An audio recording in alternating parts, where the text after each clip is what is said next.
Hi friends, ரீசெண்டாக VP sir கொடுத்த இன்டர்வியூவில் வந்து 2 கிளைமாக்ஸ் வந்து ஷேர் பண்ணியிருக்காரு. ஸோ 2 கிளைமாக்ஸுமே வந்து தளபதி கிட்ட டிஸ்கஸ் பண்ணியிருக்காரு. ஸோ தளபதி தான் வந்து இந்த கிளைமாக்ஸ் இருந்தால் போதும் அப்படிங்கிற மாதிரி சொல்லியிருக்காராம். ஃபஸ்ட்டு ஃபுல்லாகவே வந்து கிளைமாக்ஸை வந்து எக்ஸ்பிளைன் பண்ணியிருக்காரு. கிளைமாக்ஸில் எக்ஸ்பிளைன் பண்ணும்போது என்ன அப்படின்னா பார்த்தீங்கன்னா ஃபுல்லாகவே வந்து ஜீவன் தான் வந்து கூட ட்ராவல் ஆகிற மாதிரி இருந்துச்சு. அதுக்கப்புறம் ஃபைனல் கிளைமாக்ஸில் வந்து ஃபுல் அண்ட் ஃபுல் க்ளோன் வந்து வரிசையாக வந்து என்ட்ரி கொடுக்குற மாதிரி இருக்குமா. ஜீவனை தான் கொல்ல போகிறோம் அப்படிங்கிற மாதிரி நினச்சிட்டு சுட்டுக்கிட்டே இருப்பார். ஸோ பட் ஆனால் கண்டினியூஸாக வந்து வந்துக்கிட்டே இருக்கிற மாதிரி இருக்குமா. ஸோ அந்த சீன் வந்து பார்த்தீங்க அப்படின்னா ஃபுல் அண்ட் ஃபுல் க்ளோன் வந்து ரீஎன்ட்ரி கொடுத்துக்கிட்டே இருக்கிற மாதிரி இருக்கும். ஸோ அப்படி தான் வந்து ஃபஸ்ட்டு வந்து டிசைன் பண்ணி தரான் கிளைமாக்ஸை. தளபதி சொன்னாராம் இப்படி பண்ணால் வந்து யாருக்குமே அவ்வளோவா புரியாது, கன்ஃபியூஸ் ஆயிடுவாங்க. ஸோ கன்ஃபியூஸ் ஆகும்போது திடீர்னு அதுக்கப்புறம் திருப்பி ஃபுல்லாகவே எக்ஸ்பிளைன் பண்ணுற மாதிரி இருக்கும், அந்த கன்ஃபியூஷனே வேண்டாம் அப்படின்னு சொன்னதுக்கப்புறம் தான் இந்த கிளைமாக்ஸ் வந்து எடுத்திருக்காரு. இந்த கிளைமாக்ஸ் வந்து வேறு லெவலில் இருக்குது, சூப்பராக இருக்குது, சம்பவம் பண்ணியிருக்குன்னே சொல்லலாம். பட் அந்த கிளைமாக்ஸும் சூப்பராக இருக்கும்னு நினைக்கிறேன். பட் ஆனால் அவர் சொன்ன மாதிரி, தளபதி சொன்ன மாதிரி கொஞ்சம் வந்து இப்படி எடுத்திருந்தா வந்து கன்ஃபியூஸ் ஆகிறதுக்கு நிறைய சான்சஸ் இருக்குது. ஸோ இதுதான் கரெக்ட்னு எனக்கு தோணுது. ஸோ இந்த இது வந்து வேறு லெவலில் சம்பவம் பண்ணியிருக்கு. கிளைமாக்ஸும் வேறு லெவலில் இருந்துச்சுன்னே சொல்லலாம். ஸோ சம்பவம்னா சம்பவம், சரியான சம்பவம் சொல்லலாம். கிளைமாக்ஸ்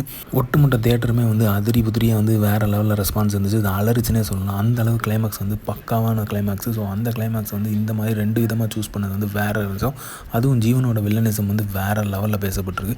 ஸோ இந்த கிளைமாக்ஸ் வந்து பக்காவாக இருக்குது. ஸோ அதே மாதிரி இன்னொரு பேட்டியில் வந்து அவர் சொல்லியிருக்காரு வந்து என்ன சொல்லியிருக்காரு அப்படின்னா, நிறைய சீன்ஸ் வந்து இன்க்ளூட் பண்ணி எடுத்திருந்தோம். பட் ஆனால் எங்களுக்கு டைம் கன்ஸ்ட்ரைன்ஸ்னால சில சீன்ஸ் எல்லாம், முக்கியமான சீன்ஸ் கூட கட் பண்ண வேண்டியதாக போச்சு. அதனால வந்து என்னால் வந்து ஃபுல் அண்ட் ஃபுல் அதில் காட்ட முடியல. பட் ஓடிடி ரிலீஸில் வந்து டேரக்டர்ஸ் கட்டில் வந்து கண்டிப்பாக வந்து ஃபுல் படமே வரும் அப்படிங்கிற மாதிரி ஷேர் பண்ணியிருக்காரு.